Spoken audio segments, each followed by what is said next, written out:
قاری صاحب، قرآن حکیم میں سرکار دو عالم صلی اللہ علیہ وآلہ وسلم کی سیرت کا، آپ کی ذات والا صفات کی خوبیوں کا ذکر جو ہے وہ جا بجا ملتا ہے، اور خاص طور پہ وَإِنَّكَ لَعَلَىٰ خُلُقٍ عظیم کی جو آیہ مبارکہ ہے وہ سرکار دو عالم صلی اللہ علیہ وسلم کی سیرت کا پورا احاطہ کیے ہوئے اس حوالے سے ارشاد فرمائی۔ جی محترم ڈاکٹر صاحب، میں عرض کرتا ہوں اس حوالہ سے دیکھیے، خالق کائنات نے سرکار دو عالم کا جو خلق عظیم بیان فرمایا، ویسے تو کریم آقا علیہ الصلوۃ والسلام کی اخلاق حمیدہ بہت زیادہ ہے، لیکن کسی کے بارے میں رب کائنات نے لفظ عظیم استعمال نہیں کیا پورے قرآن میں۔ ٹھیک، یعنی پورے قرآن میں آپ کی جو خوبی، جو اخلاق حمیدہ ہیں، خلق عظیم کے بارے میں فرمایا وَإِنَّكَ لَعَلَىٰ خُلُقٍ عظیم، 2 مرتبہ حرف تاکید لایا گیا۔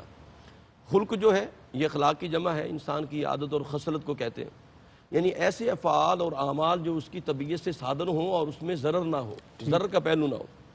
تو رب کائنات نے سرکار دو عالم کو جو اخلاق کا پیکر بنا کر بھیجا ہے۔ اب مزے کی بات یہ ہے سرور بھائی کہ دیکھیں، جس طرح کہ مفتی صاحب فرما رہے تھے، یہ گواہی کسی بندے نے نہیں دی، یعنی رب عظیم گواہی دے رہا ہے خلق عظیم کی۔ کیا بات، رب عظیم گواہی دے رہا ہے خلق عظیم کی، یہ بہت بڑی بات۔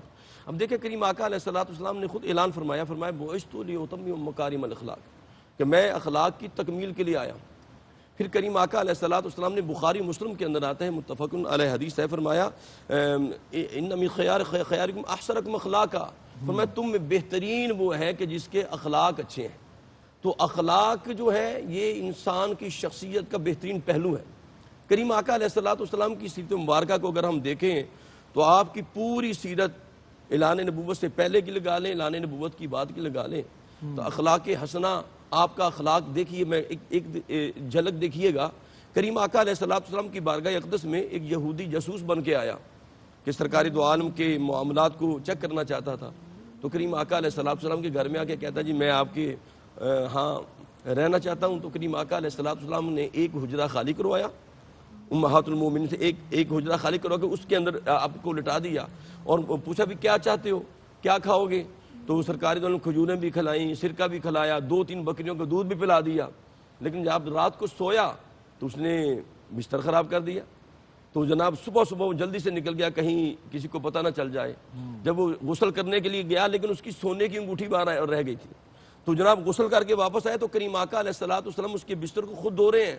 تو وہ دیکھ کے حیران ہو گیا، کہا میں آیا تو جاسوس بن کے تھا، لیکن آپ کے اعمال کو، آپ کی اس حسن خوبی کو دیکھ کے میں پہلے مجھے کلمہ پڑھائیں، پھر اس کے بعد میں صبح ناشتہ کروں گا۔ تو بتانا مقصود یہ ہے کہ کریم آقا علیہ الصلوۃ والسلام کا اخلاق جو ہے، اپنے تو اپنے، بیگانے بھی اس سے فیض یاب ہوتے تھے۔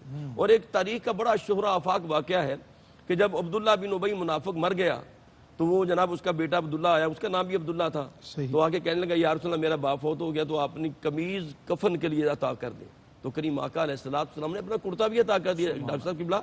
تو یہ بھی اس لیے دیا تھا کہ جب غزوہ بدر میں آپ کے چچا جان آئے نا، ان کو باندھ دیا گیا قیدیوں میں، تو وہ طویل القامت تھے، تو جناب ان کا کسی کو کرتا نہیں آ رہا تھا، تو عبداللہ بن ابی منافق جو تھا، رئیس اعظم جو منافقوں کا سردار تھا، تو اس کا کرتا آیا تو سرکار نے وہ بھی بدلہ اتار دیا۔